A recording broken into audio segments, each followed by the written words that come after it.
बंगाल का exit poll क्या सच में पलट रहा है? क्या भवानीपुर को लेकर लेटेस्ट रिपोर्ट क्या है?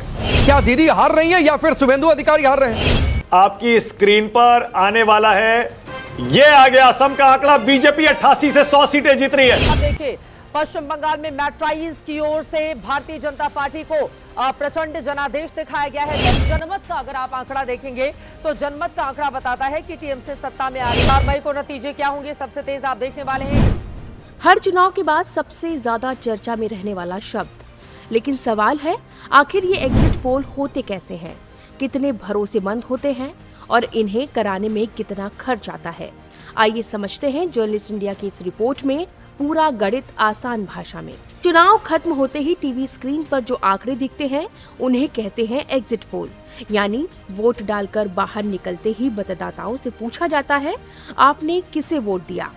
इन्हीं जवाबों के आधार पर चुनाव का अनुमान तैयार किया जाता है। लेकिन ये कोई छोटा सर्वे नहीं होता। भारत जैसे बड़े देश में एग्जिट पोल के लिए लाखों लोगों से बात की जाती है।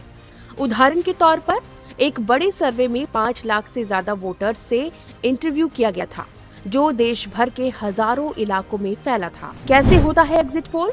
अलग अलग बूथ पर सर्वे टीम तैनात की जाती है, वोट देकर निकलते लोगों से बातचीत होती है, सैंपल को सामाजिक क्षेत्रीय आधार पर संतुलित किया जाता है, फिर डेटा एनालिसिस से सीटों का अनुमान लगाया जाता है। लेकिन कहानी यहीं खत्म नहीं होती। हर एग्जिट पोल में मार्जिन ऑफ एरर यानी गलती की गुंजाइश भी होती है, क्योंकि हर वोटर सच नहीं बताता। कुछ लोग जवाब देने से मना कर देते हैं और कुछ मामलों में सैंपल पूरी तरह प्रतिनिधित्व नहीं कर पाता। अब एग्जिट पोल को लेकर कानून क्या कहता है वो भी आपको बताते हैं। भारत में एग्जिट पोल दिखाने पर भी कई नियम हैं।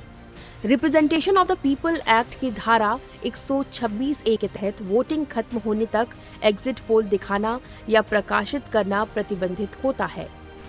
अब सबसे बड़ा सवाल, एग्जिट पोल पर खर्च कितना आता है? इतने बड़े स्तर पर सर्वे करने के लिए सैकड़ों हजारों लोगों की टीम, लॉजिस्टिक्स, डेटा एनालिसिस और टेक्नोलॉजी का इस्तेमाल होता है। एक बड़े नेशनल एग्जिट पोल पर दर्जनों करोड़ रुपए तक का खर्च आ सकता है, क्योंकि इसमें देश भर में ग्राउंड ऑपरेशन चलाना पड़ता है।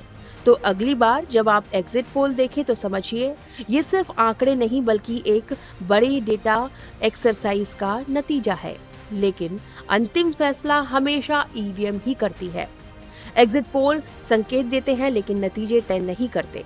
फाइनल फैसला रिजल्ट डे पर ही होता है। जर्नलिस्ट इंडिया की इस रिपोर्ट में बस इतना ही। बाकी देश और दुनिया की खबरें देखते रहें www.journalistindia.com और .in पर।